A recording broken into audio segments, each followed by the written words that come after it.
Eu sei que tem gente que gosta de dizer que o tempo cura tudo. Mas quem foi abusada aos 13 anos dentro de um cafezal sabe que tem dores que o tempo só esconde, não apaga. Meu nome é Adelina. Hoje sou uma senhora de 68 anos, de fala mansa e sorriso discreto. Mas se você soubesse o que eu fiz com o homem que destruiu minha infância, talvez pensasse 2 vezes antes de me chamar de frágil. Ele pensou que tinha vencido. Achou que o silêncio ia durar para sempre. Mas não durou. Eu me vinguei. E agora, pela primeira vez, vou contar como tudo aconteceu.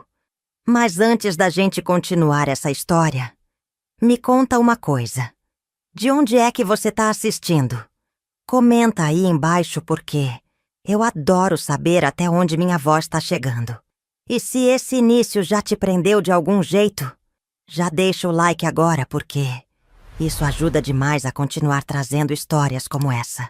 Aproveita e compartilha esse vídeo com alguém que você sabe que gosta de relatos fortes, reais e que mexem com a alma. E claro, se ainda não for inscrito, se inscreve no canal e ativa o sininho. Por quê? O que eu vou revelar nos próximos minutos, você não vai querer perder. O cheiro do café sempre me traz de volta. Não importa quantos anos passem, quando sinto aquele aroma amargo e doce ao mesmo tempo, é como se meus pés descalços estivessem pisando de novo na terra úmida da fazenda do seu Romeu. Tudo começou quando papai, seu gentil, perdeu parte da nossa plantação com as chuvas fortes. Lembro da cara dele olhando para o céu, como quem pergunta para Deus o porquê daquilo tudo. Mamãe, Dona Nair, apertava as mãos no avental surrado, preocupada com o que ia pôr na mesa para mim e pro Joel, meu irmãozinho. Foi aí que papai decidiu que eu tinha que ajudar. Adelina, a menina já tá grande. Pode trabalhar na colheita do seu Romeu, ele disse com a voz firme, mas triste. Naquela época eu não entendia o peso daquela decisão. Só sabia que minha infância tinha acabado ali mesmo, entre as fileiras enormes de pés de café que se estendiam além do que meus olhos podiam ver. Na fazenda do seu Romeu, o dia começava escuro e só terminava quando o sol já tinha se escondido atrás das montanhas. Minhas mãos pequenas ficavam calejadas e sujas, e às vezes sangravam quando os galhos do café espetavam minha pele. Mas eu nunca reclamava. Sabia que cada saco que eu enchia era um prato de comida na nossa mesa. Logo nos primeiros dias aprendi que tinha que ter cuidado com o seu Romeu. Todo mundo na cidade respeitava aquele homem. Era dono da maior fazenda da região. Ia na missa todo domingo, sentava na primeira fila, dava esmola para os pobres na saída. Um homem de Deus, era o que diziam. Mas os olhos dele, quando passava perto das mulheres e meninas que trabalhavam na colheita, não tinha nada de santo. Ele andava entre os pés de café montado em seu cavalo marrom, observando tudo de cima. Quando passava perto de mim, fazia questão de parar e perguntar como eu estava, se precisava de água, se tinha comido. No começo achei que era bondade. Até me sentia especial quando ele me oferecia um pedaço de rapadura ou uma fruta que tirava do bolso. Menina trabalhadeira, ele dizia, e eu, boba, sorria agradecida. Dona Nair sempre me ensinou a agradecer os patrões. É raro patrão bom, filha. Se ele tá sendo gentil, agradeça. Eu agradecia sem entender que cada sorriso meu alimentava algo escuro dentro dele. Das outras meninas, ouvia histórias assustadoras sobre o patrão, mas não acreditava. Como podia um homem tão respeitado, que doava dinheiro para a igreja, fazer mal a alguém? Na minha inocência, pensava que eram só fofocas de gente invejosa. E assim, ia todos os dias pro cafezal, cantarolando músicas que aprendi com vovó, sonhando com o dia em que não precisaria mais trabalhar tanto. O que mais me dói de lembrar não é o trabalho duro, nem o peso dos sacos de café. É perceber como a necessidade cega a gente. Como a pobreza faz a gente aceitar qualquer coisa para sobreviver. Mamãe toda manhã me penteava com cuidado. Fazia uma trança no meu cabelo preto e dizia para eu não dar trabalho, ser educada. Papai saía antes para trabalhar no outro lado da fazenda, onde os homens cuidavam do gado. Raramente nos cruzávamos durante o dia. Joel, meu irmão, trabalhava em outra fileira do cafezal, longe demais para me ver. Eu ficava sozinha, na maioria do tempo. Algumas senhoras mais velhas conversavam comigo, me ensinavam truques para colher mais rápido, para não machucar tanto as mãos. Cuidado com o besouro do café, menina. Ele pica e dá alergia. Não se abaixe muito perto do pé. Tem cobra que gosta de ficar na sombra. Elas me ensinavam a sobreviver no cafezal, mas ninguém me ensinou a sobreviver aos olhos de seu Romeu. Ninguém nunca dizia diretamente: cuidado com o patrão. Era um silêncio que todo mundo respeitava. As mulheres se protegiam como podiam, mas quem ia acusar o homem mais poderoso da cidade? Quem arriscaria o emprego, o pão na mesa, para confrontar alguém que todo mundo fingia não ver o que fazia? No domingo, ele estava lá na igreja, apertando a mão do padre, sendo tratado como um benfeitor. De segunda a sábado, era outro homem. E foi numa quarta-feira, dia que nunca vou esquecer, que ele me chamou para ajudar a carregar uns sacos de café para um depósito mais afastado. O sol já estava se pondo quando ouvi a voz dele me chamando. Adelina, preciso de ajuda com uma coisa. Venha comigo. Larguei o que estava fazendo e fui. A gente nunca dizia não pro patrão. Ele me guiou por entre as fileiras do cafezal até uma área mais isolada, onde tinha um pequeno depósito feito de madeira.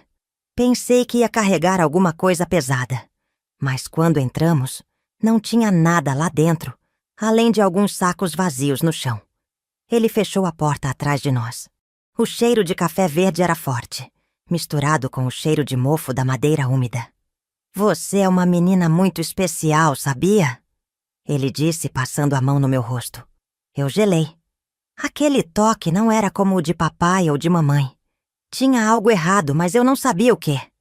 Tentei dar um passo para trás, mas ele segurou meu braço com força. Não precisa ter medo, disse com uma voz que eu nunca tinha ouvido antes.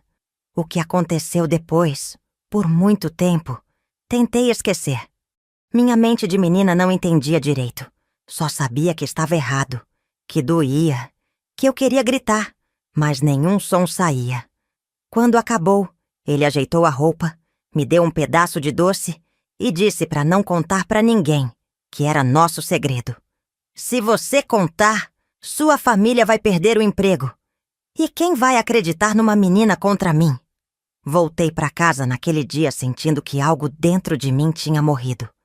Lavei meu corpo com força na bacia de água que tínhamos no quintal, esfregando como se pudesse apagar o que aconteceu.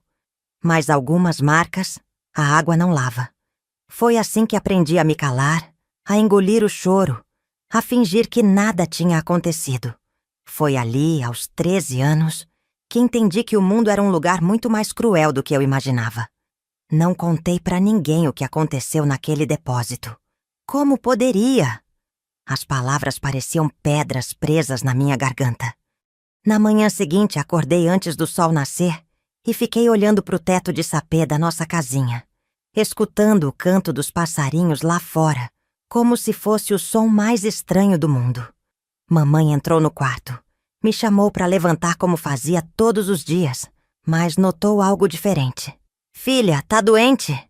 Perguntou, colocando a mão na minha testa. Disse que só estava cansada, que tinha colhido muito café no dia anterior. Ela aceitou a desculpa, coitada. Tinha tanto trabalho pela frente que não podia ficar se preocupando com cada suspiro meu. Levantei, comi o angu com rapadura que ela preparou, trancei o cabelo sozinha daquela vez e saí pro cafezal como um bichinho, indo pro abate. Cada passo era pesado, cada respiração doía. O medo de encontrar seu Romeu me sufocava, mas o medo de não ir trabalhar e minha família passar fome era ainda maior. Quando cheguei no cafezal, procurei ficar perto de outras mulheres. Dona Gina, uma senhora de cabelos brancos que trabalhava ali há mais de 30 anos, me olhou diferente naquele dia. Ela veio até mim, Ajeitou minha trança que estava torta e sussurrou algo que nunca esqueci. Menina, quando o mal nos encontra, a gente não tem culpa, mas tem que aprender a se defender. Fique perto de mim hoje. Não chorei, mas algo dentro de mim agradeceu em silêncio. Foi como se ela soubesse, sem eu precisar dizer uma palavra. Talvez porque ela já tivesse passado pelo mesmo, ou visto outras meninas passarem. As mulheres do cafezal tinham essa sabedoria silenciosa, essa capacidade de se comunicar sem palavras. Os dias foram passando e aprendi a me esconder. Quando via o cavalo marrom de seu Romeu se aproximando, desaparecia entre os pés de café ou inventava alguma desculpa para ir até a fonte buscar água. Desenvolvia um instinto, como um animal que fareja o perigo. Ele tentou se aproximar mais algumas vezes. Me chamava com aquela voz enjoativa. Me oferecia doces que eu recusava sem olhar nos olhos dele. Acho que meu afastamento o irritou, porque começou a implicar com meu trabalho, dizendo que eu estava colhendo mal, que estava deixando grãos maduros para trás. Uma vez me obrigou a refazer todo o trabalho de um dia inteiro. Fiquei até depois que todos foram embora, tremendo de medo, mas também de raiva. Uma raiva que começou pequena e foi crescendo dentro de mim como uma semente ruim. Joel, meu irmãozinho, às vezes perguntava por que eu estava diferente, por que não cantava mais enquanto trabalhava. Dizia para ele que estava ficando moça, que moça séria não fica cantando por aí. A verdade é que a música tinha morrido na minha garganta. Papai também notou minha mudança, mas do jeito dele, calado. Só me olhava de vez em quando com uma expressão preocupada. Uma noite ele sentou ao meu lado na porta da casinha. Ficamos olhando as estrelas em silêncio. Depois de um tempo ele disse: Filha, se alguém tiver te aborrecendo no trabalho, me fala. Eu sou seu pai. Quase contei tudo ali mesmo, mas então pensei no que aconteceria. Quem ia acreditar? E se acreditassem, o que podiam fazer contra o homem mais poderoso da região? Papai perderia o emprego, nós passaríamos fome, teríamos que sair dali sem ter para onde ir. Então apenas sorri fraco e disse que estava tudo bem, que era só o cansaço do trabalho pesado. Ele passou a mão no meu cabelo, suspirou e ficou mais um pouco ali comigo. Foi o mais perto que chegamos de falar sobre aquilo. O tempo foi passando e eu fui crescendo com aquela dor dentro de mim. Aos poucos fui me acostumando a viver dividida em duas. A Adelina que trabalhava, que ajudava a família, que ia à igreja aos domingos, e a outra Adelina, a que carregava uma ferida que ninguém podia ver. Aprendi a não demonstrar nada, a esconder meus sentimentos como quem esconde um objeto quebrado no fundo de uma gaveta. Quando completei 15 anos, Tião Maciel começou a reparar em mim. Ele trabalhava com o gado na outra parte da fazenda. Era 5 anos mais velho. Tinha um jeito manso de falar e mãos fortes de quem lida com animais. No começo eu tinha medo dele. Tinha medo de qualquer homem que se aproximasse. Mas Tião era diferente. Nunca insistia quando me via recuar. Respeitava meu silêncio. Aos poucos, fui deixando ele chegar mais perto. Conversávamos na volta do trabalho. Ele me acompanhava até em casa. Me fazia rir contando histórias das vacas e dos bezerros. Foi a primeira vez desde aquele dia que senti algo parecido com paz. Quando completei 17 anos, Tião pediu permissão a papai para casar comigo. Lembro do meu coração acelerado, dividido entre o medo e a esperança. Casar significava sair da fazenda, sair do alcance de seu Romeu, começar uma vida nova. Mas também significava enfrentar coisas que me aterrorizavam, coisas que me lembravam daquele depósito. Mesmo assim, disse sim. Tião era bom, merecia uma mulher inteira, não uma quebrada como eu. Mas eu tentaria, por ele e por mim, tentaria reconstruir os pedaços. O casamento foi simples, na igrejinha da cidade. Seu Romeu não foi convidado, mas mandou um presente, uma panela de ferro cara que nunca usei. Joguei fora assim que pude. Tião e eu fomos morar numa casinha simples perto do rio, longe da fazenda do Romeu.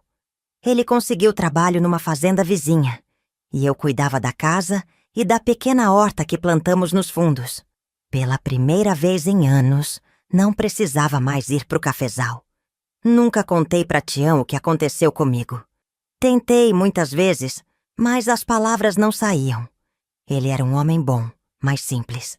Como explicar uma coisa que nem eu mesma entendia direito? Como dizer que o homem mais respeitado da cidade tinha destruído minha infância? Nos primeiros meses de casada, eu tremia quando Tião me tocava. Ele percebia, perguntava se tinha feito algo errado. E eu dizia que não, que era só nervosismo de moça recém-casada. Com o tempo, fui aprendendo a separar Tião daquela lembrança ruim, a aceitar seu toque, seu carinho. Foi difícil, mas fui conseguindo. 1 ano depois nasceu Vicentino, nosso primeiro filho. Quando peguei aquele bebezinho nos braços, chorei como nunca tinha chorado antes. Era uma mistura de alegria e dor, como se, junto com ele, nascesse uma esperança nova, mas também uma consciência mais clara do que tinha perdido. Ser mãe me curou de algumas feridas e abriu outras. A cada cuidado que eu tinha com meu filho, pensava na minha própria infância roubada. Prometia em silêncio que nenhum mal chegaria perto dele, que o protegeria com minha vida se fosse preciso. Alguns anos depois veio Marta, nossa caçula. Tião estava nas nuvens com os 2 filhos. Trabalhava dobrado para dar a eles o que nunca tivemos. Eu me dedicava a criar nossas crianças com amor, tentando compensar o que não tive, tentando ser forte por eles. Mas mesmo nos momentos mais felizes com minha família, a sombra daquele dia no depósito me seguia. No cheiro do café que Tião tomava de manhã, nos pesadelos que ainda me acordavam de madrugada. Quanto mais o tempo passava, mais uma ideia crescia dentro de mim. Um dia, de alguma forma, seu Romeu pagaria pelo que fez. Não sabia como nem quando, mas essa certeza me acompanhava, silenciosa e paciente como eu tinha aprendido a ser. Os anos foram passando como as águas do rio perto da nossa casa. Às vezes calmas, às vezes revoltas, mas sempre seguindo seu caminho. Meus filhos cresceram fortes e saudáveis. Vicentino, desde pequeno, mostrava uma curiosidade pelo mundo, além da nossa cidadezinha. Ficava fascinado quando algum caminhão grande passava pela estrada de terra. Apontava e dizia que um dia ia dirigir um daqueles. Já a Marta tinha os pés mais firmes no chão. Gostava de livros, de estudar, de ficar perto de mim aprendendo a cozinhar, a costurar, a cuidar da horta. Ela parecia entender, sem que eu dissesse nada, que havia algo pesado dentro de mim. Às vezes me pegava olhando pro nada e perguntava: "Mãe, tá pensando no quê?" E eu sempre respondia: "Nada não, filha. Coisa de velho." Tião continuava o mesmo homem bom de sempre, trabalhador, honrado, me respeitando do jeito dele. Nunca insistiu quando eu me fechava. Nunca cobrou explicações pros meus silêncios. Talvez suspeitasse de algo, mas preferia não saber, como muita gente faz com as dores que não consegue consertar. A vida seguia seu curso normal. Eu cuidava da casa, da família, ia à igreja aos domingos, conversava com as vizinhas sobre o tempo, sobre as colheitas, sobre os filhos. Por fora, era uma mulher comum do interior, como tantas outras. Por dentro, carregava um rio de mágoas que nunca secava. De vez em quando ouvia notícias de seu Romeu. A fazenda dele só prosperava. Tinha comprado mais terras, construído uma casa grande na cidade. Os filhos estudavam em colégios caros na capital. A filha mais velha, diziam, estava se formando em medicina. O caçula seguiria os passos do pai nos negócios. Romeu era cada vez mais respeitado, um homem de posses, um exemplo para a comunidade. Sempre que ouvia seu nome ou passava perto da fazenda, sentia um frio na barriga, uma mistura de medo antigo e raiva nova. Uma vez, uns 15 anos depois que saí do cafezal, o encontrei na cidade. Estava fazendo compras no armazém quando ele entrou. Mais velho, mais gordo, mas com o mesmo olhar. Congelei atrás da prateleira de farinha, rezando para ele não me ver. Mas me viu. Veio até mim com aquele sorriso falso que conhecia tão bem. Adelina, quanto tempo? Como vai a vida? Disse como se fôssemos velhos conhecidos, como se nada tivesse acontecido naquele depósito. Respondi seca, olhando para o chão. Bem, seu Romeu, com licença, tenho que ir. Saí apressada, deixando metade das compras para trás, sentindo-te o coração quase saindo pela boca. Voltei para casa tremendo, fechei todas as portas e janelas. Me sentei no canto da cozinha e chorei baixinho para ninguém ouvir. Aquele encontro rápido tinha trazido tudo de volta. A menina assustada que fui, o cheiro do café, o medo. Fiquei dias sem dormir direito, tendo pesadelos. Tião perguntava o que estava acontecendo e eu dizia que era só uma indisposição, que logo passava. Não passava nunca. Na verdade, só aprendi a viver com aquilo. Foi mais ou menos nessa época que Vicentino decidiu que queria mesmo ser caminhoneiro. Tinha 18 anos, era forte, determinado como o pai. Arrumou trabalho como ajudante num caminhão que transportava café, ironicamente, e começou a viajar. Ficava semanas fora, voltava cheio de histórias de lugares que eu nunca veria. Parte de mim ficava feliz por ele estar longe dali, conhecendo o mundo. Outra parte sofria pela distância. Marta estava terminando os estudos.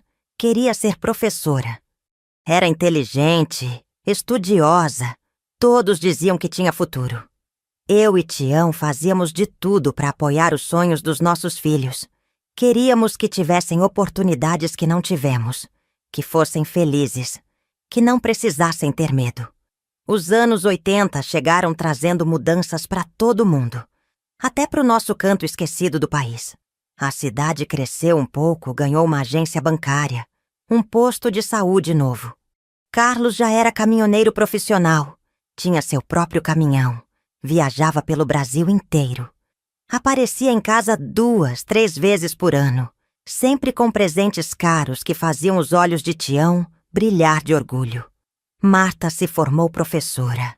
Começou a dar aulas na escola municipal.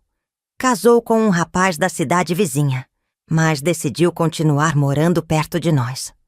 Logo os netos chegaram, enchendo a casa de barulho e alegria nas visitas de domingo. A vida parecia finalmente entrar nos eixos.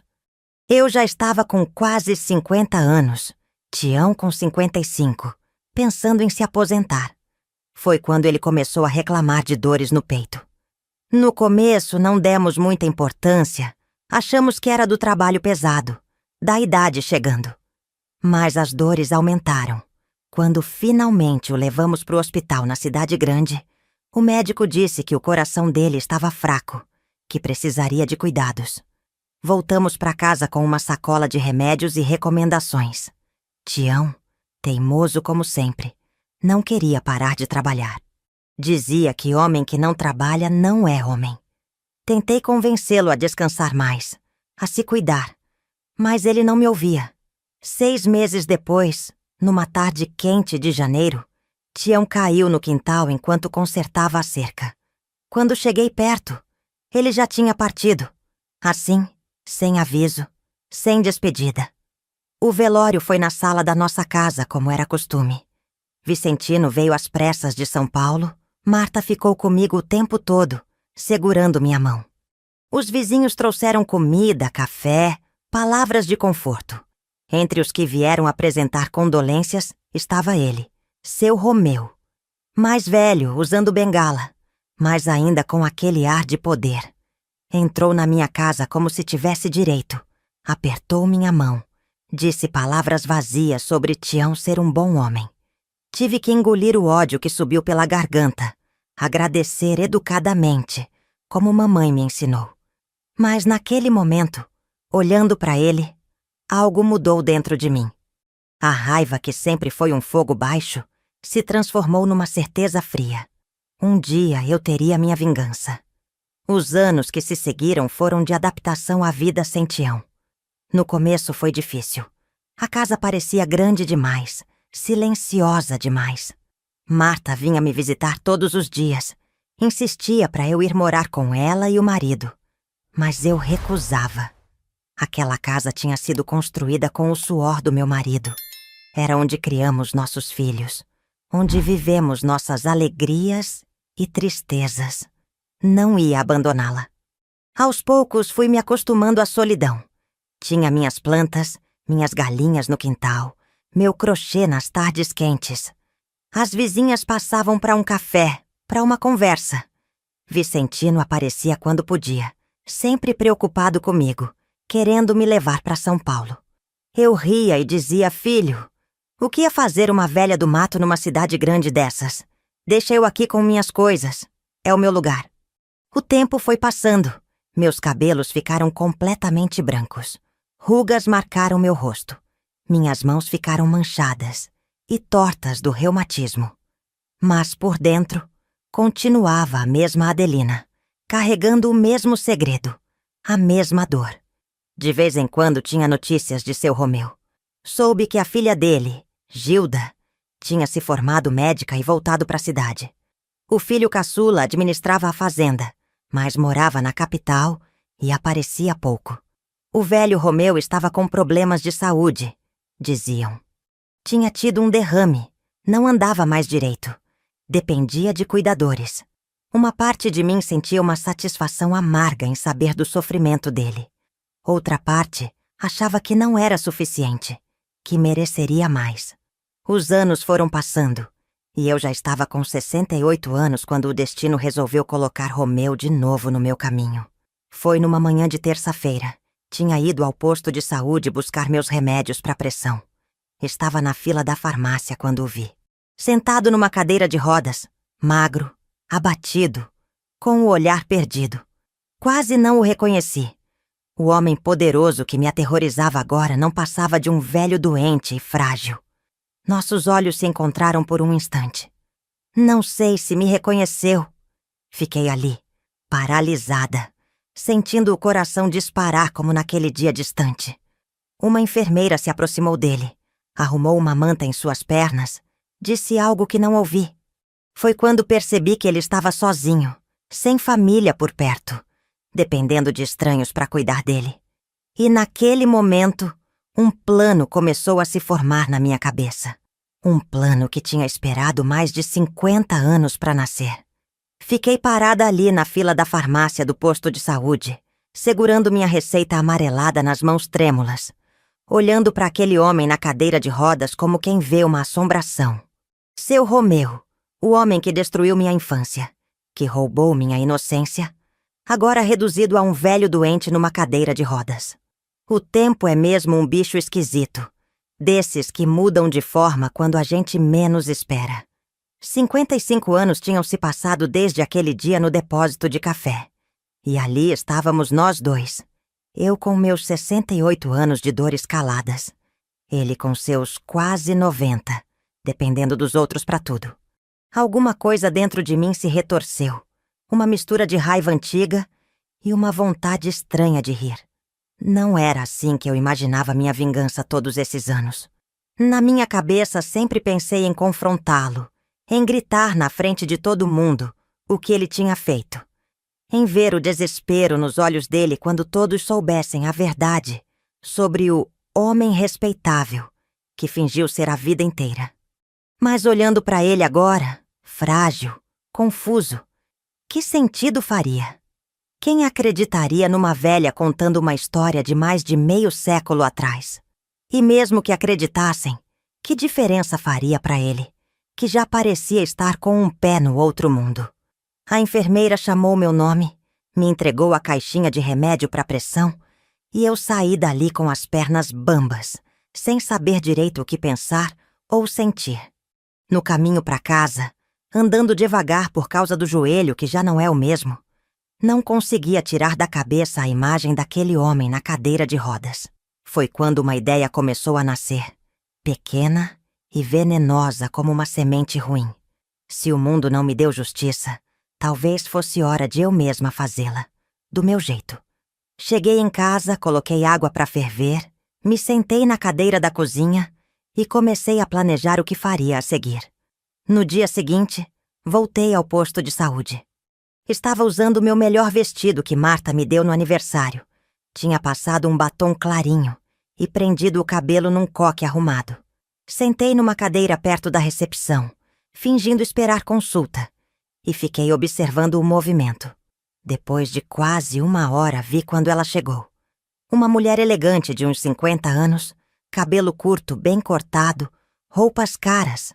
Reconheci na hora. Era a filha dele, Gilda, a médica.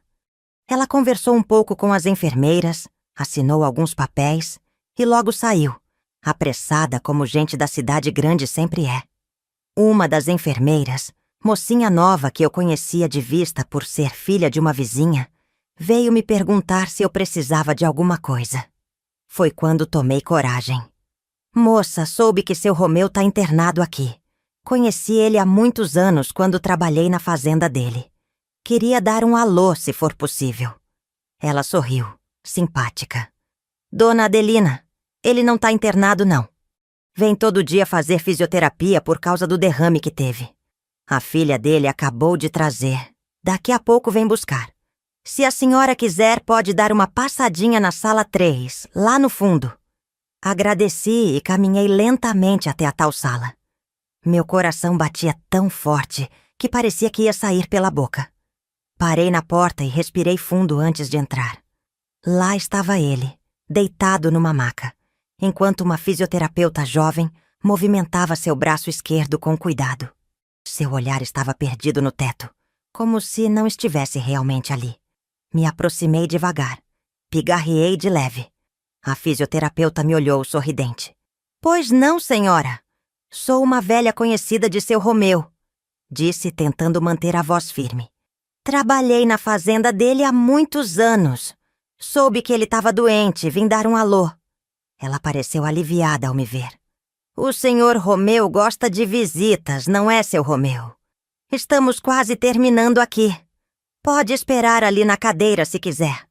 Ele tá um pouco confuso hoje, mas às vezes reconhece as pessoas. Sentei na cadeira de plástico no canto da sala e fiquei observando. A fisioterapeuta continuou seu trabalho, falando com ele como se fosse uma criança. Seu Romeu, vamos levantar esse braço agora. Isso, muito bem. O velho gemia baixinho de vez em quando, mas obedecia. Seus olhos vagavam pela sala sem foco, até que pousaram em mim. Por um instante, pareceu que um lampejo de reconhecimento passou por eles.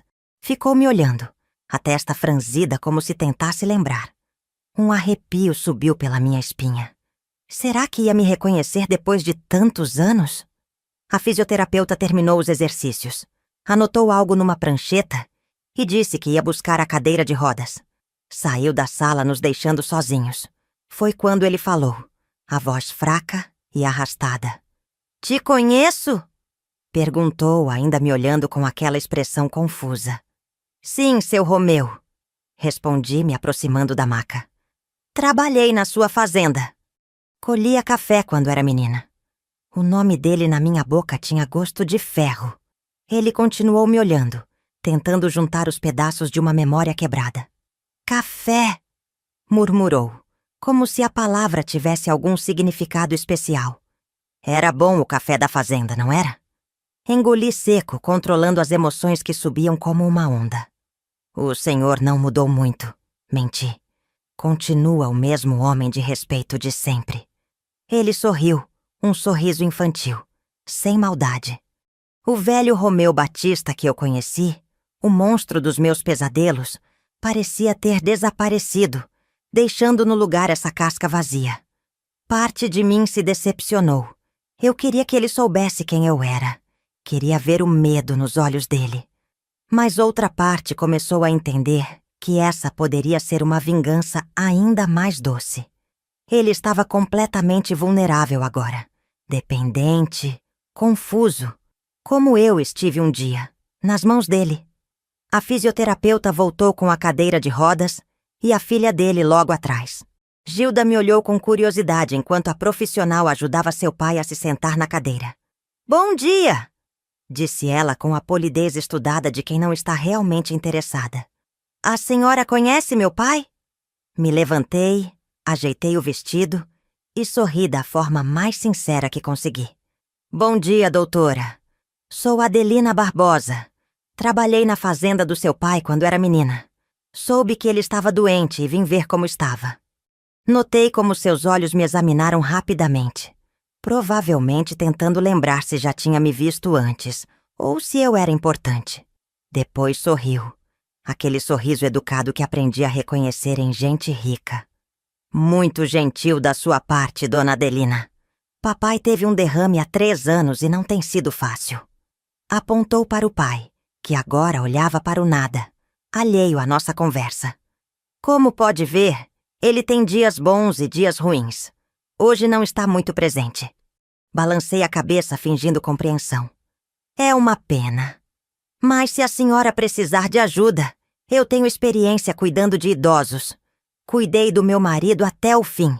Se precisar de alguém para ficar com seu pai de vez em quando, estou à disposição. As palavras saíram da minha boca quase sem pensar, mas assim que as disse, soube que era exatamente o que queria. Vi o interesse se acender nos olhos dela. Nossa, seria uma bênção. A cuidadora que contratamos acabou de pedir demissão e estou tendo que me dividir entre o consultório e papai. A senhora teria disponibilidade? Dei de ombros, como se não fosse grande coisa. Moro sozinha, meus filhos já criaram asas. Tenho todo o tempo do mundo. Combinamos que eu passaria na casa dela mais tarde para conversarmos melhor. Enquanto ela empurrava a cadeira de rodas de seu Romeu para fora da sala, ele virou a cabeça e me olhou uma última vez. Por um segundo pensei ver algo em seus olhos. Um brilho do velho Romeu. Um lampejo de memória. Mas logo se foi. Fiquei parada ali, vendo os dois se afastarem, sentindo o coração calmo, mais calmo do que esteve em décadas. A vingança que esperei a vida toda acabava de começar. E seria mais completa do que jamais imaginei.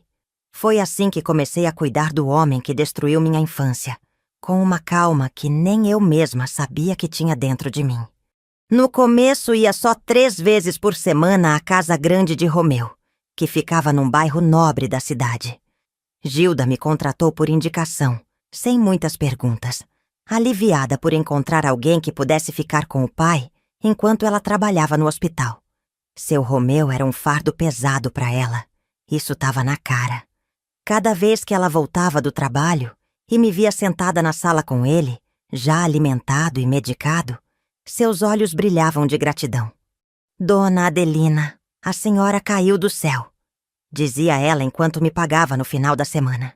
Se ela soubesse de onde eu realmente tinha vindo. Foi ficando cada vez mais fácil ganhar sua confiança. Em menos de 1 mês, Gilda já me deixava as chaves de casa, a lista de remédios, tudo nas minhas mãos. O velho não falava muito, mas às vezes me encarava com aqueles olhos fundos, como se tivesse um lampejo de memória. Eu me perguntava se em algum momento ele ia se lembrar daquela menina do cafezal. Se ia se lembrar do que fez comigo naquele galpão escuro. Tinha dias que eu ficava tentada a contar, a gritar na cara dele. Mas algo me dizia para esperar. A vingança é um prato que se come frio, minha mãe costumava dizer. E o meu estava esfriando há mais de 50 anos. Aprendi rápido as manhas de cuidar de um idoso acamado. Não era muito diferente do que fiz com Tião nos últimos meses, antes dele morrer. Mas dessa vez, não tinha amor envolvido. Só paciência. Muita paciência. Trocava as fraldas dele. Dava banho, comida na boca, remédio nas horas certas. Fazia tudo direito, na frente da filha e do enfermeiro que vinha 2 vezes por semana. Mas quando ficávamos sozinhos, eu começava meu serviço de verdade. Não era nada que pudesse ser percebido por fora. Nada que deixasse marca. Era mais sutil que isso. Eu sussurrava no ouvido dele, enquanto ajeitava seu travesseiro. Seu Romeu, lembra do cafezal? Lembra da menina de tranças que o senhor levou pro galpão?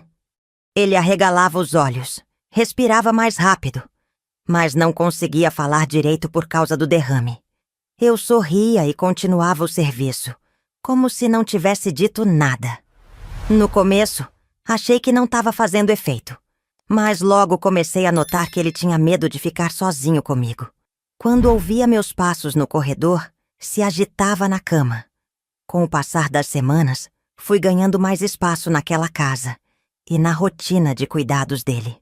Dona Adelina, a senhora não quer passar a morar aqui? Temos o quarto de empregada vazio, e assim a senhora poderia cuidar do papai em tempo integral. Propôs Gilda numa noite depois do jantar. Aceitei na hora, fingindo gratidão pela oferta generosa, mas por dentro quase não cabia em mim de satisfação. Era exatamente o que eu queria. Arrumei minhas poucas coisas, deixei a chave da minha casinha com Marta e me mudei para a mansão de Romeu no dia seguinte. Minha filha não gostou muito da ideia. Dizia que eu já estava velha demais para trabalhar de doméstica para rico. Mas expliquei que precisava me ocupar, que a solidão estava me matando desde que seu pai morreu. Ela acabou aceitando e eu ganhei liberdade total para executar meu plano. A partir daí, passei a controlar tudo na vida de seu Romeu. A comida, os remédios, as visitas, as horas de sono, sempre com um sorriso no rosto e mãos prestativas. Gilda raramente aparecia antes das 9 da noite, exausta do trabalho no hospital. Quando chegava, eu já estava com tudo em ordem. Jantar pronto, pai medicado e limpo, casa arrumada. A senhora é um anjo, dona Adelina, repetia ela, sem nunca desconfiar de nada. O velho já não falava coisa com coisa, mas seus olhos... seus olhos falavam muito quando me viam. Um medo animal, primitivo. Foi quando comecei a mexer nos remédios. Nada drástico, nada que pudesse ser notado por uma médica atenta. Mas Gilda já não prestava muita atenção no pai. Eu trocava os horários, dava doses menores do que o receitado. Às vezes, pulava uma medicação. Logo ele começou a ter mais confusão mental, mais alucinações. Papai parece pior, Gilda comentou uma noite. É a idade, doutora. Respondi com a cara mais inocente do mundo. O médico disse que é assim mesmo. Vai piorando aos poucos. Ela suspirou, cansada demais para questionar. Nos dias em que eu sabia que o enfermeiro viria fazer visita, eu dava tudo certinho. Seguia o esquema à risca. Mas nos outros dias, aos pouquinhos, fui levando seu Romeu a uma confusão mental que nem os médicos conseguiam explicar direito. Era minha pequena vingança diária, ver aquele homem que tanto me aterrorizou agora apavorado, com sombras nas paredes e vozes que só ele ouvia. O pior para ele, e o melhor para mim, eram as noites. Durante o dia, a casa tinha movimento. A faxineira vinha 3 vezes por semana. O enfermeiro passava para verificar os sinais vitais. Às vezes, algum amigo antigo de seu Romeu aparecia para uma visita rápida. Mas à noite, depois que Gilda tomava seu remédio para dormir, um hábito que ela desenvolveu para lidar com o estresse do trabalho, éramos só eu e ele, na ala dos fundos da casa. Foi quando comecei a fazer o velho relembrar. Sentava na beirada da cama dele e contava histórias do cafezal. Descrevia com detalhes como era o trabalho de colheita, as famílias que trabalhavam para ele, os filhos pequenos carregando sacos pesados demais para seus corpos franzinos. No começo, ele parecia não entender. Olhava para o teto com aqueles olhos vazios. Mas eu continuava. Noite após noite, paciente como só quem esperou metade de uma vida pode ser. Até que comecei a incluir nas histórias detalhes que só ele e eu poderíamos saber. O senhor lembra do galpão onde guardava os sacos de café? Aquele que tinha cheiro de mofo e ficava longe da casa grande? O senhor gostava de levar as meninas lá, não é mesmo? Os olhos dele se arregalavam de pavor quando eu dizia essas coisas. Ele tentava gritar, mas a voz saía fraca, engasgada. Tentava chamar por ajuda, mas ninguém viria. Eu já tinha me certificado disso. Alguns dias, eu apenas ficava sentada ao lado da cama dele, em silêncio, apenas olhando, deixando-o antever o medo. Noutros, mexia no aparelho de televisão para que só pegasse programas religiosos, com pastores falando de pecado e castigo divino. Sabia que isso o perturbava, pois ele sempre foi tido como homem de Deus na cidade. Quando estava especialmente amarga, colocava o terço dele, que Gilda insistia que ficasse pendurado na cabeceira, entre seus dedos trêmulos, e sussurrava: "Reze, seu Romeu, reze enquanto pode, porque logo o senhor vai ter que explicar tudo o que fez." Ele chorava silenciosamente, lágrimas escorrendo pelo rosto enrugado. Em algumas noites, quando tinha um momento de lucidez maior, tentava falar comigo, pedir perdão talvez, mas eu nunca deixava. Colocava o dedo nos lábios e dizia baixinho: "Ainda não, seu Romeu. Ainda não é hora de falar.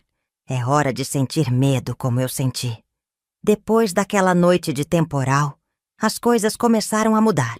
Seu Romeu foi piorando rápido demais, até mesmo para o padrão de decadência que eu estava acostumada a ver nos meus anos cuidando de idosos. Nas 2 semanas seguintes, ele mal conseguia abrir os olhos, a respiração pesada, cada vez mais fraca. O médico veio, fez exames, disse que os órgãos estavam falhando, que era questão de dias, talvez horas. Gilda chorou abraçada comigo na cozinha. Me senti mal por ela. Uma moça boa que não tinha culpa de ser filha de um monstro. Nada do que eu fiz ou deixei de fazer acelerou a morte dele. Isso posso garantir com a mão na Bíblia. Foi o peso dos próprios pecados que finalmente cobrou seu preço. Mas precisava ter mais uma conversa com ele antes que partisse desse mundo. Sentia que sem esse último encontro, minha história com seu Romeu ficaria inacabada, como um livro sem as páginas finais.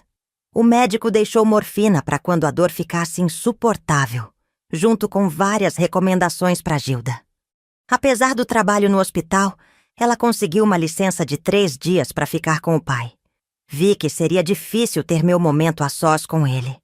Mas o destino, ou talvez Deus, apesar de eu ter minhas dúvidas se ele ainda se importava comigo depois de tudo, me deu uma chance. Na 3ª noite, Gilda estava exausta, quase caindo de sono na poltrona ao lado da cama do pai. Me ofereci para ficar de vigília. "Vá descansar um pouco, doutora. Se precisar, eu chamo. Prometo." Ela hesitou, mas o cansaço falou mais alto. Foi pro quarto dela e antes mesmo de eu terminar de arrumar os lençóis de seu Romeu, já podia ouvir seus roncos leves pelo corredor. Era minha chance. Fechei a porta do quarto devagar e me aproximei da cama dele. Peguei uma cadeira e sentei bem pertinho, nossos rostos quase se tocando. "Seu Romeu, o senhor tá me ouvindo?" Chamei baixinho. Os olhos dele se abriram lentamente, aquele olhar nebuloso e distante. Mas havia um brilho de reconhecimento ali. Brilho de medo. Estava na hora.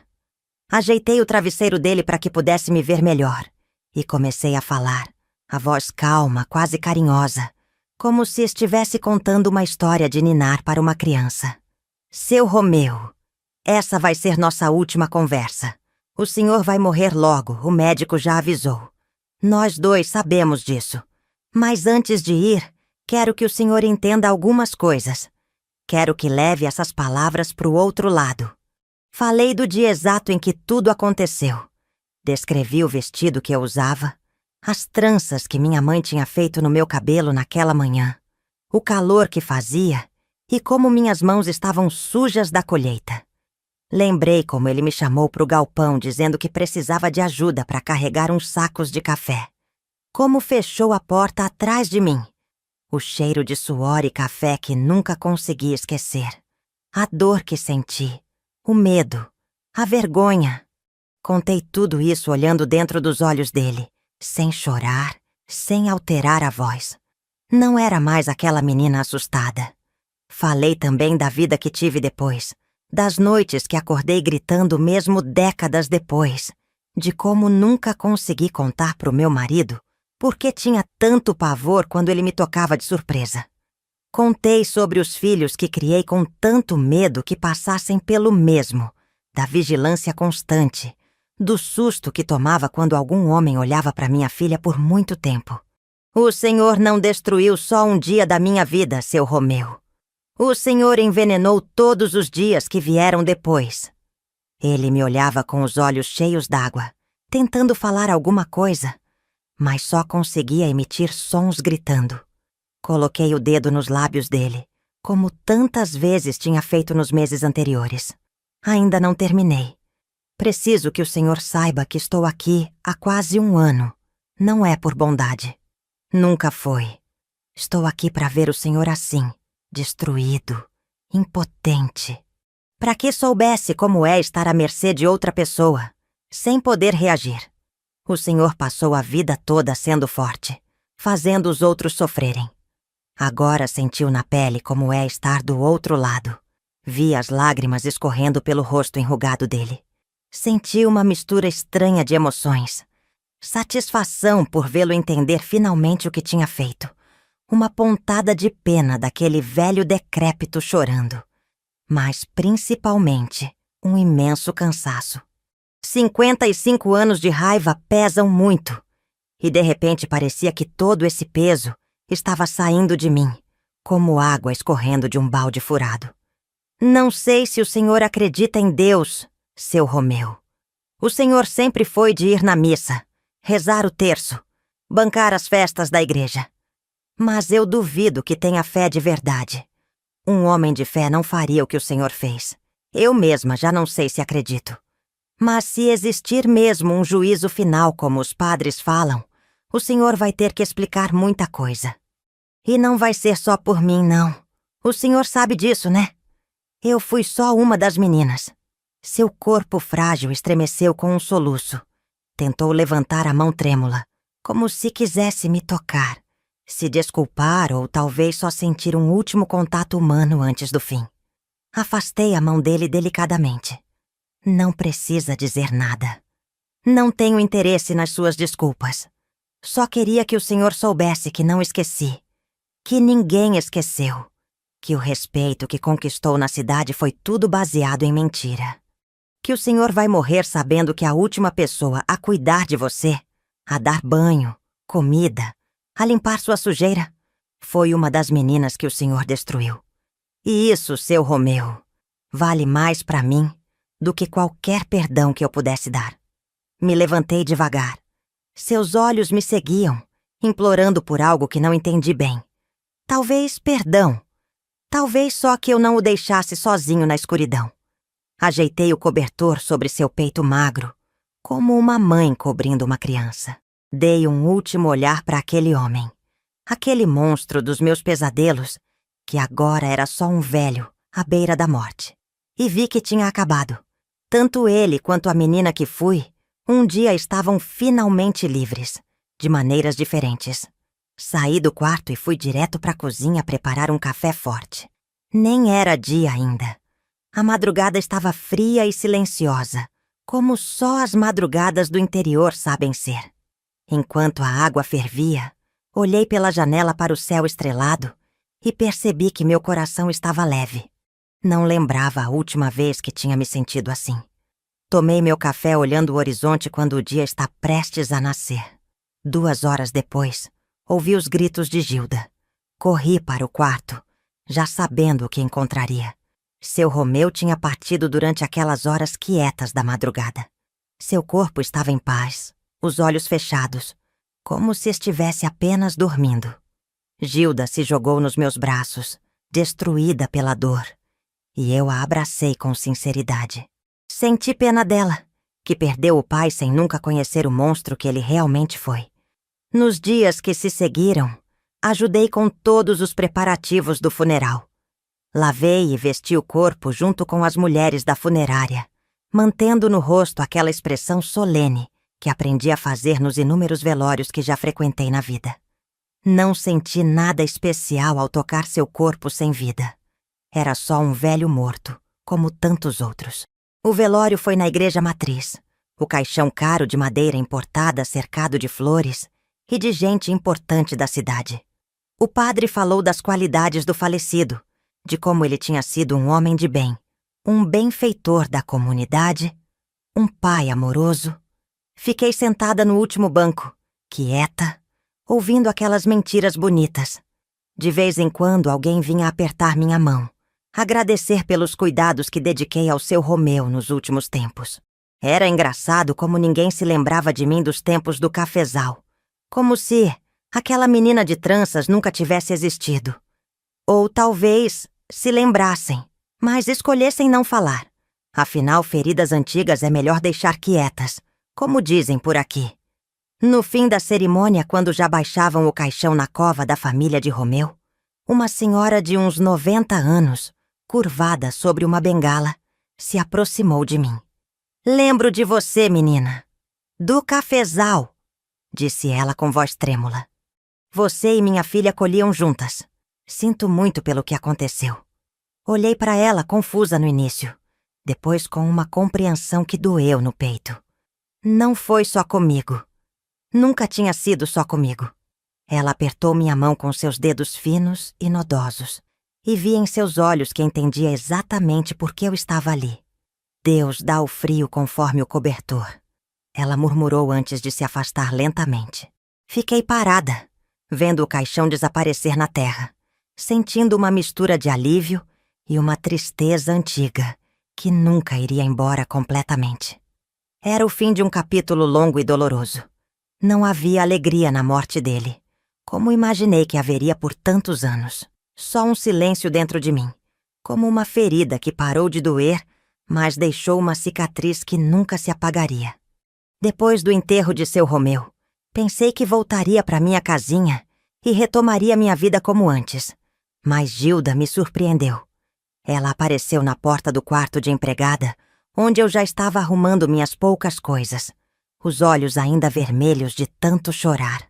"Dona Adelina, a senhora não precisa ir embora. Pode ficar aqui o tempo que quiser. Esta casa é muito grande para mim sozinha. E depois de tudo que fez pelo papai..." A voz dela embargou. Não conseguiu terminar a frase. Agradeci com sinceridade, mas expliquei que precisava voltar para minha vida, para os meus canteiros de couve e para os meus vasos de manjericão, para minha janela que dava para o pôr do sol e para a cadeira de balanço onde eu costumava tricotar nas tardes de inverno. A cidade grande não era para mim. Ela entendeu, me abraçou forte e me deu um envelope com dinheiro, bem mais do que tínhamos combinado. Também não era isso que eu queria. Nunca foi pelo dinheiro, mas aceitei por educação. O motorista dela me levou de volta para casa naquela mesma tarde. Durante o caminho, fiquei olhando pela janela as ruas da cidade. As pessoas andando apressadas, vivendo suas vidas, sem saber da história que tinha acabado de se encerrar. Me senti como uma estrangeira voltando de uma guerra que ninguém sabia que estava acontecendo. Minha casinha estava do mesmo jeito que deixei, só que com um pouco mais de poeira e algumas plantas mortas nos vasos da varanda. Agradeci o motorista, recusei a ajuda para carregar a mala e entrei sozinha. O silêncio lá dentro era diferente. Não era mais aquele silêncio pesado, carregado de memórias ruins e de planos de vingança. Era um silêncio leve, quase reconfortante. Abri todas as janelas para deixar o ar circular.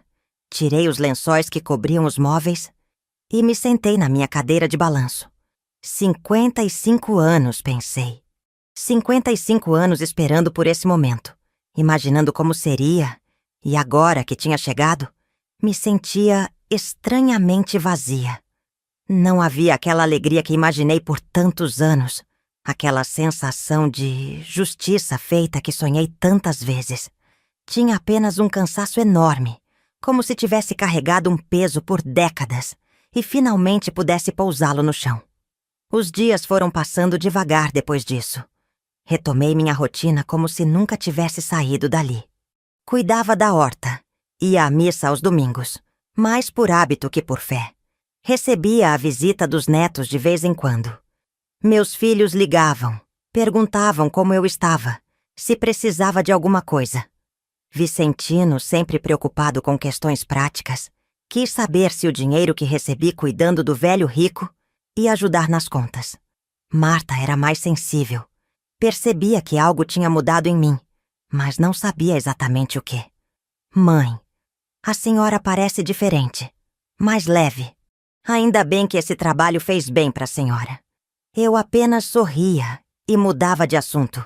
Como explicar para minha filha o que tinha acontecido? Como dizer que passei 1 ano cuidando do homem que destruiu minha infância, apenas para ter o prazer de vê-lo morrer, sabendo quem eu era? Não havia como colocar em palavras o que eu sentia. E, para falar a verdade, nem eu mesma entendia direito. Tinha dias que acordava me sentindo em paz, como se finalmente tivesse fechado um ciclo doloroso. Noutros, a raiva ainda voltava, principalmente quando eu sonhava com o cafezal e com o galpão escuro. Raiva de mim mesma, por não ter confrontado seu Romeu antes, quando ele ainda estava forte o suficiente para sentir medo de verdade. Raiva do mundo, que permite que homens como ele vivam vidas confortáveis enquanto suas vítimas carregam as cicatrizes. Raiva de Deus, que ficou olhando enquanto tudo acontecia. Mas esses momentos iam ficando cada vez mais raros, como nuvens passageiras num céu que aos poucos vai clareando. A vida foi seguindo seu curso, como sempre segue nesse interior, onde as coisas mudam devagar. Algumas pessoas da cidade me cumprimentavam com mais respeito agora.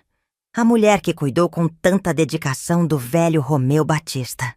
Se soubessem a verdade. Mas eu não dizia nada, apenas sorria e seguia meu caminho. Numa tarde de sábado, quase 6 meses depois da morte de seu Romeu, estava na feira comprando verduras quando ouvi alguém me chamar. Era a Dona Juraci, aquela senhora de bengala que tinha falado comigo no enterro. Ela estava sentada num banco na praça e me fez sinal para me aproximar. Sentei ao lado dela, um pouco hesitante.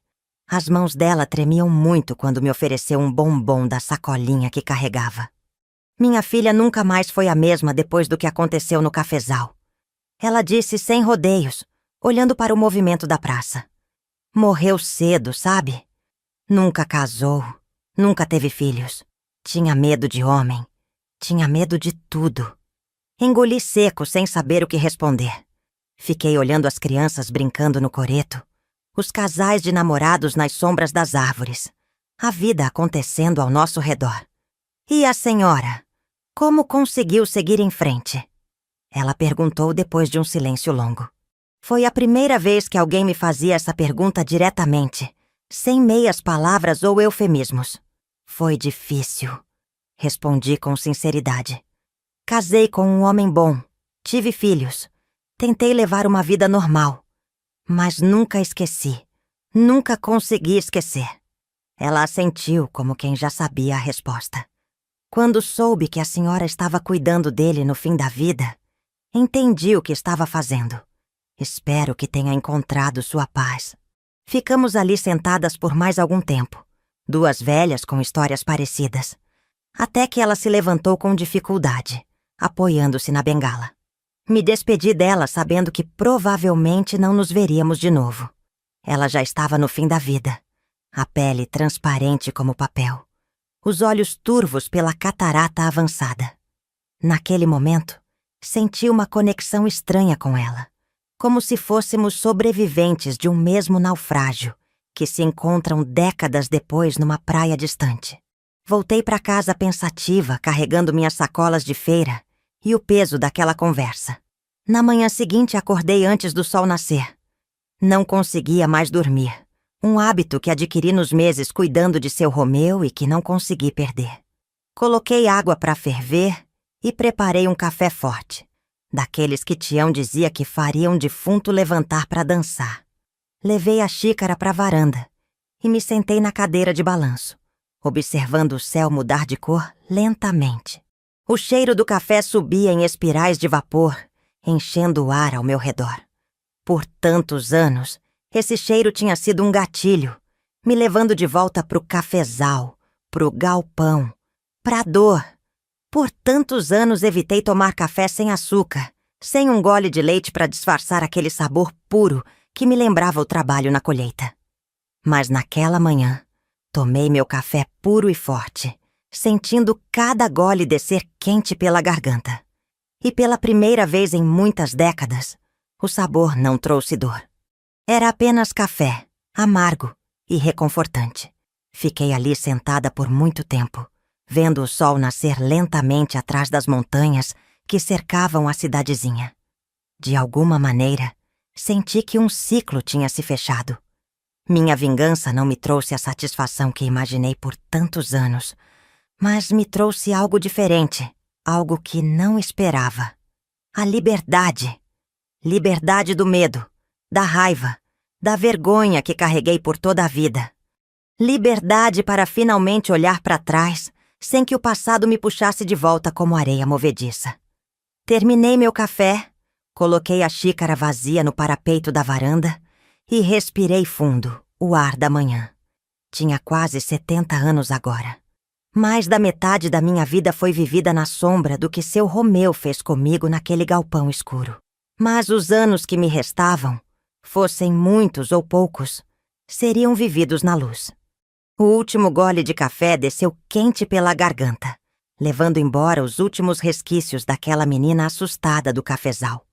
Olhei para o céu alaranjado do amanhecer e sussurrei para o vento. Agora sim, colhi o que plantei. Não era uma frase de vingança, como poderia parecer. Era uma afirmação de libertação. Durante toda a minha vida plantei resistência. Plantei sobrevivência. Mesmo quando parecia impossível. E agora finalmente colhi a paz que tanto merecia. E se você chegou até aqui, é porque essa história te tocou de alguma forma. Então, não guarda só pra você. Compartilha com alguém que precisa ouvir isso. Às vezes, um vídeo como esse pode abrir os olhos de quem tá em silêncio há anos. Deixa seu like, comenta aqui embaixo o que você sentiu ouvindo esse relato. Eu leio tudo.